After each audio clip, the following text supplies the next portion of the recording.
Assalamualaikum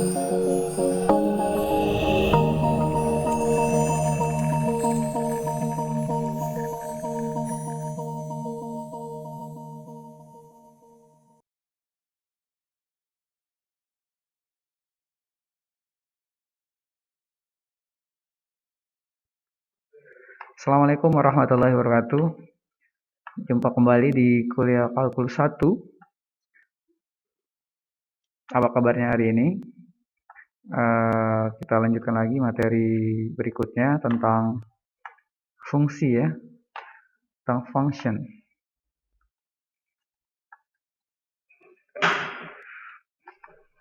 Oke, fungsi ini merupakan topik ketiga ya harusnya. Jadi pada bilangan real bisa diurutkan, well ordering, urutan terurut ya. Kemudian dari situ bilangan real juga bisa dibuatkan ke dalam sistem koordinat. Kemudian baru muncullah kumpulan titik-titik itu yang nanti akan berupa fungsi.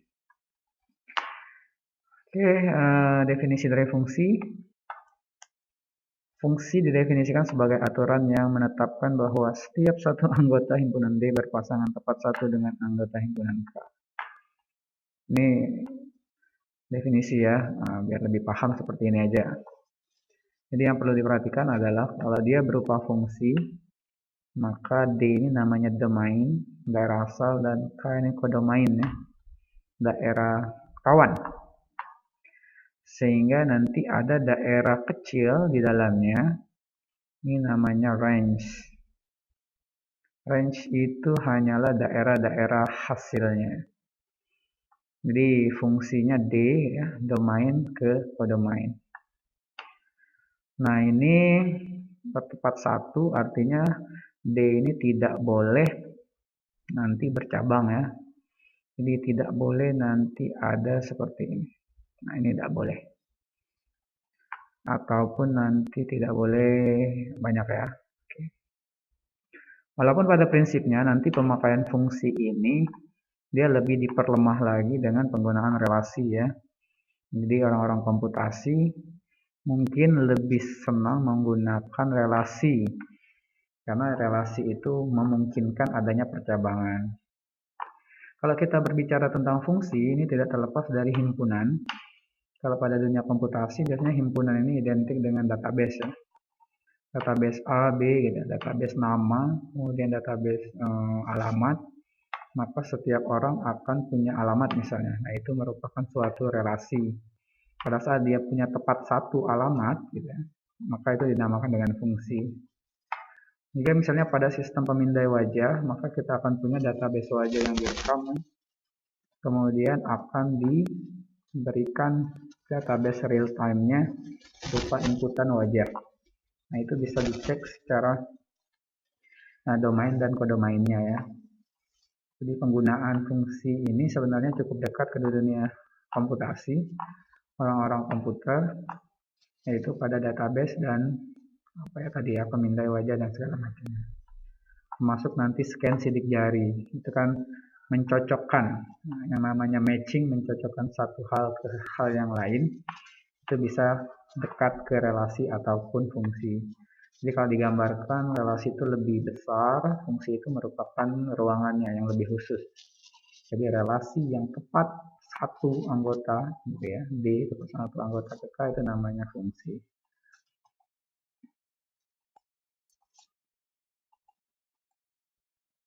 Nah tadi ya, ini domain, daerah asal, kemudian range hasilnya. Jadi fungsi itu sama seperti sebuah proses menghasilkan tepat satu keluaran untuk setiap masukan. Oke. Nah ini yang tidak boleh, ada percabangan ya. Kenapa tidak boleh? Karena kita berbicara di sistem koordinat tadi.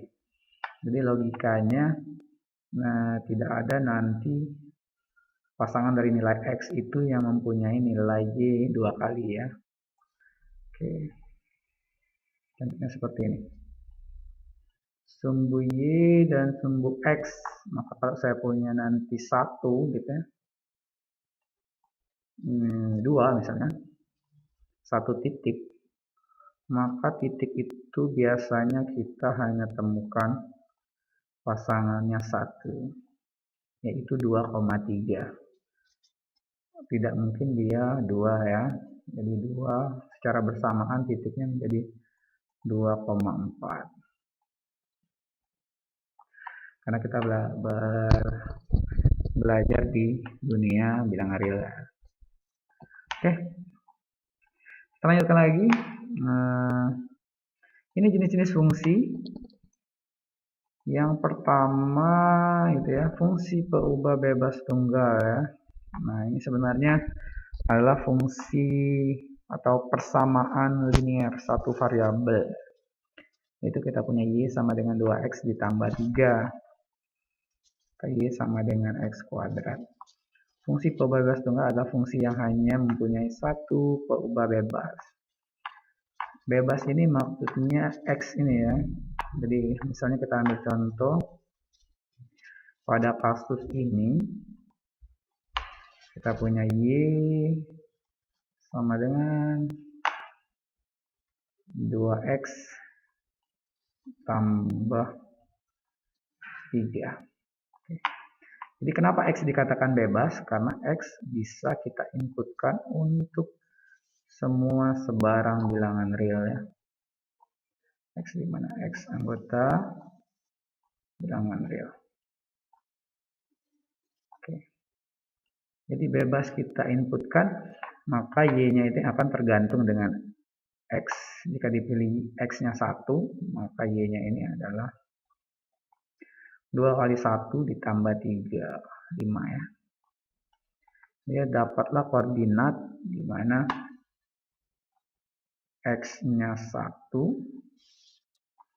dimasukkan ke dalam sini. X-nya 1, maka kita akan peroleh koordinatnya 1,5. Oke. 1,5. Jadi bebasnya ada satu variabel, di mana y-nya dependen ya, tergantung, dependen dan independen. Berikutnya, ini masih satu juga, y sama dengan x kuadrat, y sama dengan sin x. Oke. Yang kedua adalah fungsi peubah bebas banyak. Ya, yang namanya banyak ya lebih dari satu ya. Ini hanya kita definisikan w sama dengan xy, u sama dengan sin x ditambah y. Nah, ini sebenarnya sudah berubah lagi ke dimensi 3 atau lebih ya. Kalau dimensinya 2 tadi cuma xy kan koordinatnya. Karena pada dasarnya nanti koordinat bisa ke dimensi n ya.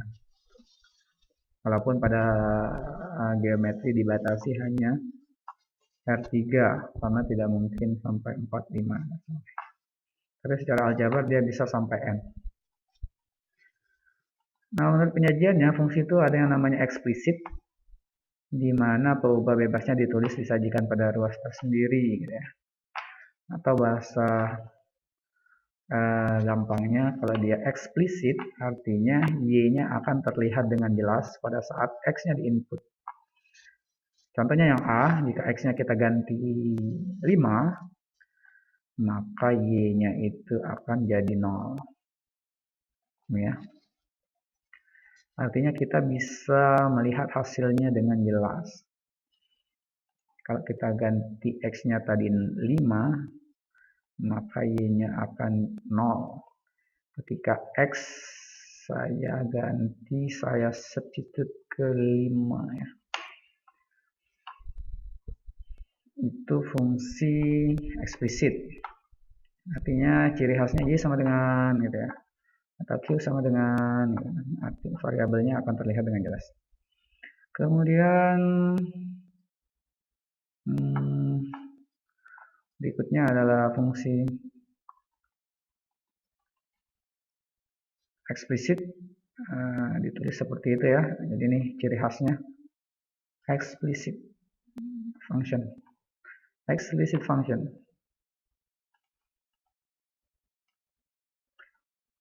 Kemudian implisit. Kalau implisit ini tersembunyi. X tambah Y sama dengan 0. Jadi nilai, walaupun kita masukkan nilai X, maka Y-nya akan terlihat tersembunyi ya. Nah, pada intinya sebenarnya fungsi eksplisit dan implisit ini bisa saja saling dibalik ya. Karena kita tahu kalau fungsi yang ini sebenarnya implisitnya adalah kita bisa buat Y sama dengan gitu ya, Y sama dengan min X. Karena agar X-nya hilang dikurangkan min X, ini 0 kurang min X ya. Kedua ruas dikurang dengan X. Jadi seperti itu. Atau X kuadrat tambah Y kuadrat sama dengan R kuadrat. Sehingga biasanya yang menjadi domain kita, hasilnya itu atau kawannya itu di Y ya. Sehingga kita buat Y-nya itu akan menjadi akar tadi. Atau secara sederhananya kita kerjakan dulu. Y kuadrat sama dengan R kuadrat dikurang X kuadrat. Tapi ini juga masih setengah eksplisit. Hingga Y-nya akan kita cari dengan cara akar dari ya, R kuadrat. Akarnya juga akar 2 yang tidak perlu dituliskan akar 2 ya. X Y R kuadrat min X kuadrat.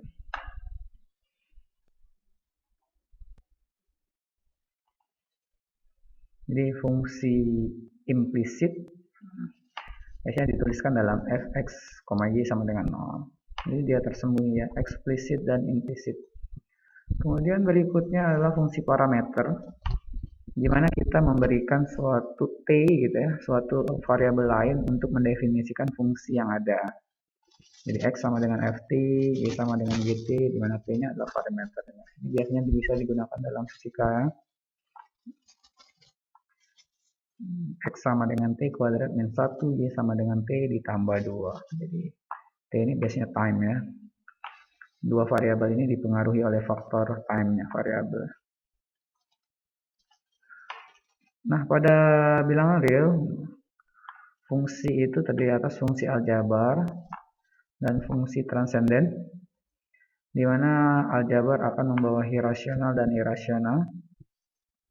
Di rasional kita punya bulat, bilangan bulat dan bilangan pecahan ya. Kemudian di transenden kita punya eksponen, logaritma, trigonometri inverse, hiperbolik, dan hiperbolik inverse ya. Jadi transenden ini ada karena secara aljabar tidak mengcover itu ya.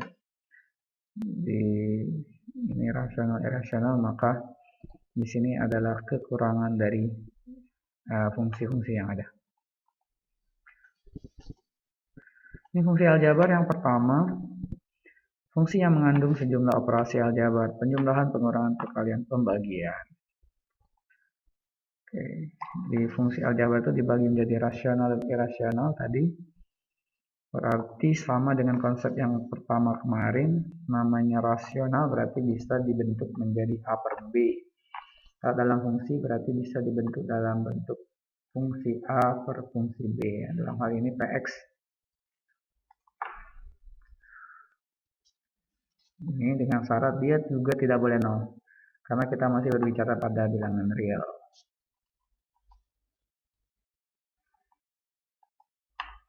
Kemudian fungsi bilangan bulat. Oke. Fungsi bilangan bulat adalah fungsi rasional dengan Qx sama dengan konstan, sehingga boleh disebut fungsi polinomial karena bentuknya sama dengan bentuk polinomial. Oke, ini ya, jadi dia bulat semua nih. Fungsi polinomial berderajat n, artinya pangkat tertingginya itu sampai ke n. Pangkat 4, pangkat 5, pangkat 3, pangkat 2 ya. Boleh.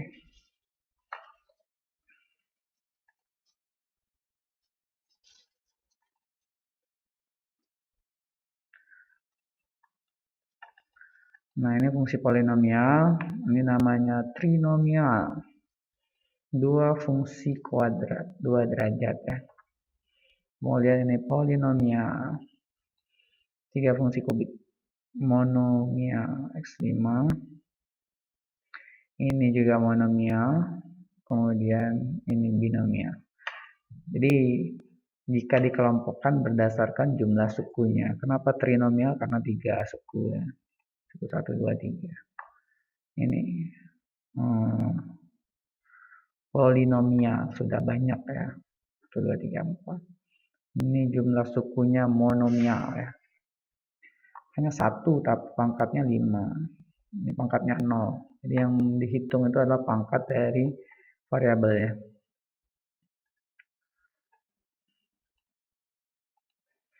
Oke, ini pangkat 6 polinomial ya.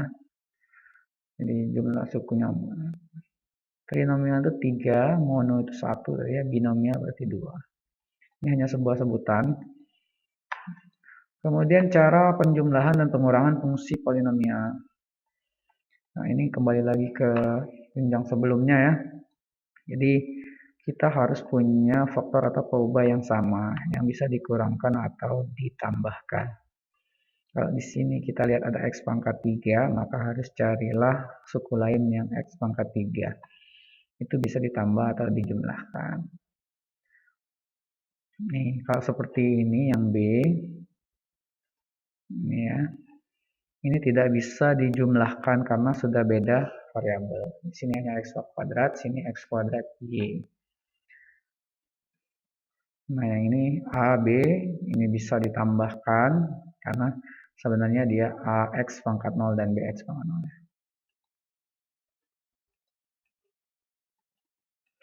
Ini contoh. Nah, ini penjumlahan suku-suku aljabar ya. Jadi cara yang pertama adalah kalian harus melihat dulu suku-suku mana saja yang sejenis. Nah, ini sejenis dan pertahankan tanda awalnya di bagian sini. Kita cari yang X kuadrat. Ini ya. Tapi ambillah dari tanda sebelumnya. Ini menandakan bahwa Anda harus mengurangkan. Ya. Jadi tandanya itu bukan lagi tambah atau kurang ya. Ini yang akan sejenis. Kemudian 5X. Nah, ini sama. Jadi Anda harus ambil tandanya plus 5 ini yang harus diingat. Ini di sini adalah plus X. Kemudian 7XY berarti harus plus 7XY dengan ini ya. Nah, di sini kita akan tahu bahwa ada dua variabel yang tidak punya kawannya ya. Jadi ini ikut saja deh. Tinggal nanti tandanya menyesuaikan. Apa yang diminta? Yang diminta adalah penjumlahan. Berarti tanda jumlah. Untuk amannya kita harus kasih tanda kurung. Tanda kurung. Karena dia positif ya kita lepaskan tanda kurungnya tidak bermasalah.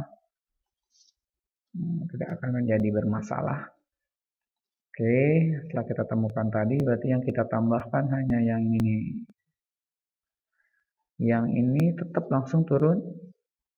Kemudian 6 didapat dari min 2 min 4. 6x 5x ditambah x 1x min 3x kuadrat y dari 7x ada enggak ada ya, berarti ini tetap ya min 3x kuadrat y. 7xy ditambah 3 jadinya 10 min 2.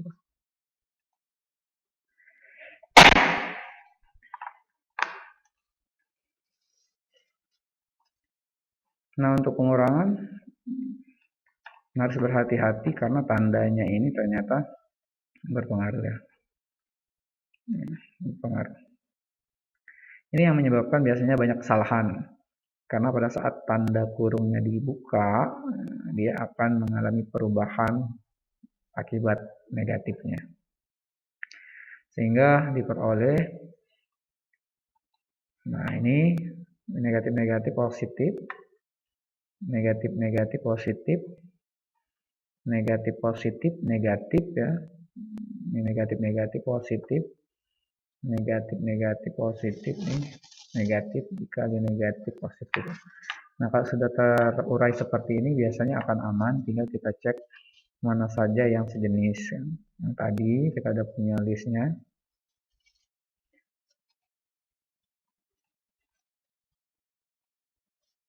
Oke, nah ini ya. Nah ini kita punya listnya. Jadi ini tadi ya, X kuadrat cari pasangan yang X kuadrat. Nah, tandanya lupa yang di depan angka. Pangkat yang paling tinggi adalah 3X pangkat 3. Ini langsung turun. Langsung ke sini. Nah, sini ya.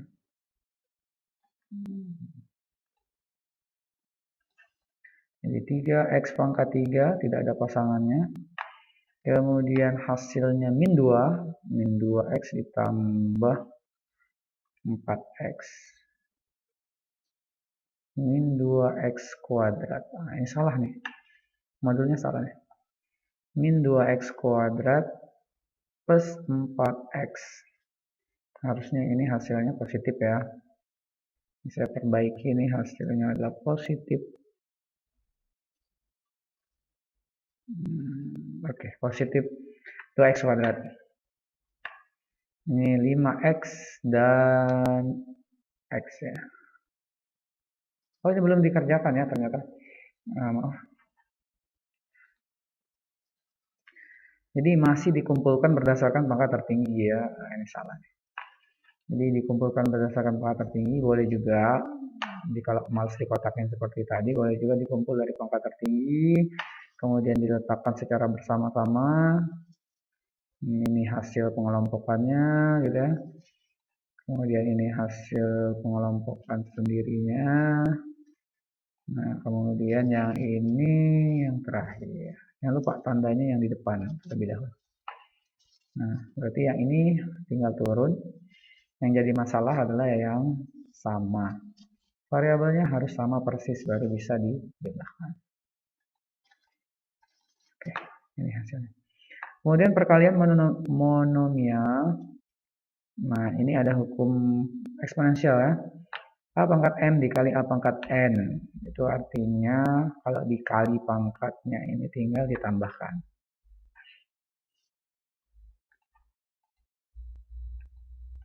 Contoh, 5 pangkat 2 dikali 5 pangkat 3. X pangkat A dikali X pangkat B ya. Maka penyelesaiannya adalah tinggal kita tambahkan karena secara logika 5 di sini ada 2, di sini ada 3, jadi jumlahnya ada 5. Nah, ini juga sama A tambah B. Nah, yang ini ada X-nya 1, di sini ada X-nya 3, jadi X-nya 4. Y-nya ada 2, Y-nya ada 1. Jadi Y-nya 3. Ini tidak kelihatan nih satunya. Tidak perlu dituliskan. Yang kedua, kalau pangkatnya dipangkatkan kembali, itu sama dengan dikalikan. 4 pangkat 2 pangkat 3. Ya, berarti 2 kali 3, 6 ya. 4-nya ada 2, dibuat lagi 3 kali, 2, 2, 2, 2 gitu ya. Jadi kalau mau dibuatkan ini penampakannya adalah 4 yang pertama, 4 yang kedua, dibuat lagi sebanyak 3 kali. Nah, ini baru satu kita punya. 4 lagi, 4 lagi, 4 lagi, 4 lagi. Ada berapa keempat yang kita punya? 1, 2, 3, 4, 5, 6. 4 pangkat 6.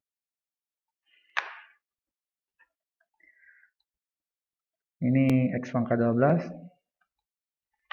Nah, A pangkat M, B pangkat N. Nah, ini sifatnya lagi, berarti K-nya harus masuk ke dalam. Karena sesuai pemilihan tadi ya. 7 kali 5 kuadrat pangkat 3. Berarti 7-nya juga harus pangkat 3. 5-nya juga harus pangkat 5 kuadrat pangkat 3. X ini sama ini ya. Jadi kalau dijabarkan nih, harusnya dari sini kita punya ini aja yang lebih rumit. Ini ada X, aduh salah ya. X pangkat 3 Akibat kuadrat itu dia harus kuadrat. Duanya itu milik bersama ya. Y kuadrat. Nah, ini harus dikuadratkan. Ini kuadratnya masing-masing. Baru diperoleh hasil. Nah, ini. 6 karena pangkat 3 pangkat 2. Oke, ini 2x perkalian fungsi polinomial. Nah, ini cara menyelesaikannya seperti ini. Nah, kalau mau lebih paham, kita coba ya perkaliannya dengan teknik matematis ya. Kita akan mengalihkan 2x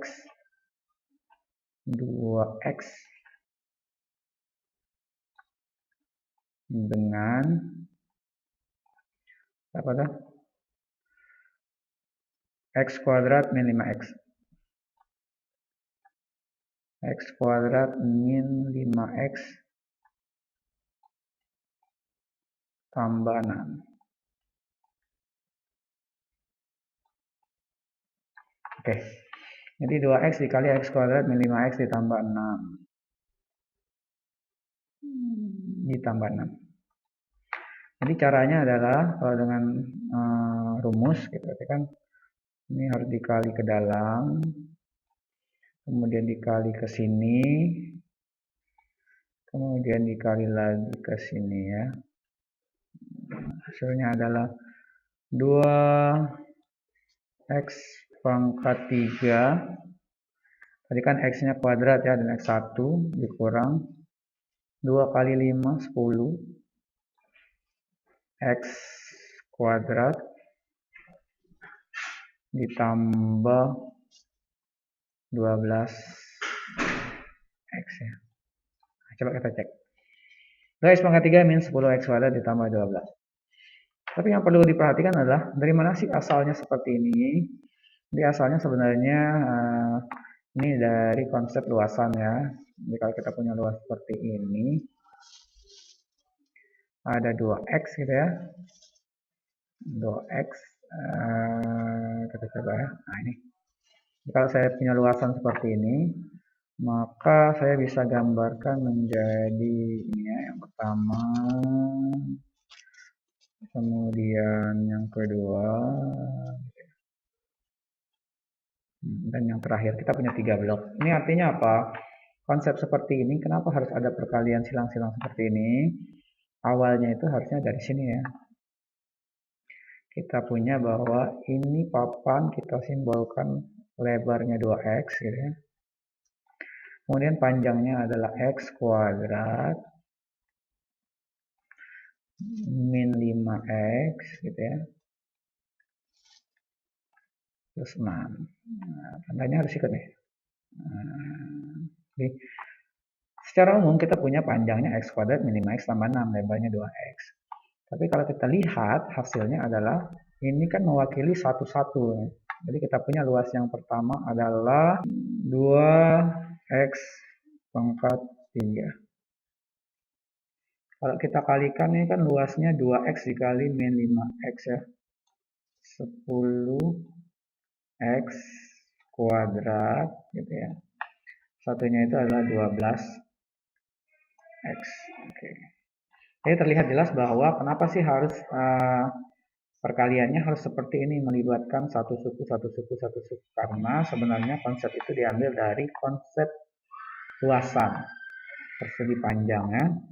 Jadi kita peroleh bahwa luasan itu, anggap ini adalah lebarnya gitu ya, dan ini berupa panjang, maka kita bisa cek panjang kali lebar itu luas ya. Luas sama dengan panjang dikali lebar. Atau bisa juga luas ini dicari dengan luas 1 yang warna hitam itu ditambah luas 2 ditambah dengan luas 3. Nah, sehingga dapatlah konsep ini ya. Oke, paham ya sekarang ya? Ini kenapa harus perkaliannya seperti itu. Oke, berikutnya ini yang terakhir nih, yaitu perkalian. Oh ini contohnya ya. Jadi kalau tidak paham nih, kenapa harus ada silang-silang seperti itu, yaitu tinggal dibuat lagi gambar persegi panjang yang kita kerjakan tadi. Ya, jadi dia harus kena nih. Jadi kita punya 6 komponen. Kemudian komponen yang kemudian komponen ini. Kemudian komponen yang ini. Jadi banyak. Jangan sampai terlupakan. Kalau lupa berarti akan hilang beberapa ininya, akan jadi miss ya. Oke, perkalian yang istimewa ini sebenarnya asalkan perkalian yang atas ini dipahami, yang istimewa sih tinggal dicek lagi ya, gampang nih. Istimewa ini karena dia khusus saja gitu ya. Khusus dia lebih gampang diingat. Karena kalau tandanya balik seperti ini, makanya dia hilang. Hilang ini dilihat sebenarnya bisa menggunakan konsep yang di atas. Contoh ya. Ini pakai konsep di atas juga hasilnya ini. Cuma akan lebih cepat jika menggunakan konsep ini. Oke, ini cara faktor polinomialnya. Kalau dia punya konstanta yang sama, maka dikeluarkan saja. Nah, jika dia punya X seperti ini, X-nya ada di pertama, kedua, ketiga, maka bisa dikeluarkan juga. Ini juga bisa dikeluarkan mana yang ada di setiap suku itu. Nah, untuk pembagiannya tadi ya, berarti ini tinggal. Nah, nih, kalau dikurang, kalau dibagi berarti dikurang. Ini bisa dibuatkan ke pangkat negatif, sehingga berlaku yang pertama. Kalau dipangkatkan ya milik bersama. Oke, A pangkat 0 sama dengan 1. Nah, ini coba nanti kita pikirkan bagaimana sih cara membuktikannya. Harusnya tahu nih, karena sudah ada kisi-kisinya di atas. 1 per A pangkat M itu didefinisikan sebagai A pangkat min 1. Nah, ini alat bantunya. Oke. Nah, ini fungsi konstan. Nah, ini tadi ya, suku aljabar. Kalau dia min 4 berarti 3 pangkat min 12. Tinggal dikalikan. Yang bawah juga dikalikan. Baru hasil yang ini dikurangkan. Oh, tidak bisa dikurangkan ya karena X dan Y. Ini bisa dibalik saja. Ini sampai di sini boleh, jawabannya sudah benar. Jadi kalau dibalik lagi, nah ini lebih benar lagi. Karena ada 1 per Y pangkat 8 ya. Ini ada 1 per juga ya. Terakhir adalah fungsi konstan. Nah, konstan berarti dia berupa konstanta. Nah ini dia. Konstan dia tidak bergantung pada pada X ya. Dia tidak bergantung pada X. Apapun yang kita inputkan hasilnya sama, konstan. Ini biasanya kalau kita naik motor di fisika ya, konstan ya. Atau biasanya dalam orang komputasi ini ada initial point-nya, nilai awal. Jadi untuk melihat frame-frame berikutnya dia kasih awalnya berapa. Untuk menghitung komputasi numeriknya dikasih nilai awalnya berapa terlebih dahulu. Oke, ada pertanyaan? Nanti bisa ditanyakan di classroom ya. Ini untuk minggu depan tentang fungsi linier. Jadi mudah-mudahan video ini dapat membantu dalam pembelajaran Anda di rumah. Jangan bosan untuk terus belajar. Mudah-mudahan kita sambung lagi nanti di pertemuan ke-6 tentang fungsi linier. Oke, nanti segala pertanyaan boleh tanya di classroom atau di grup WA. Saya akhiri pertemuan kali ini. Assalamualaikum warahmatullahi wabarakatuh.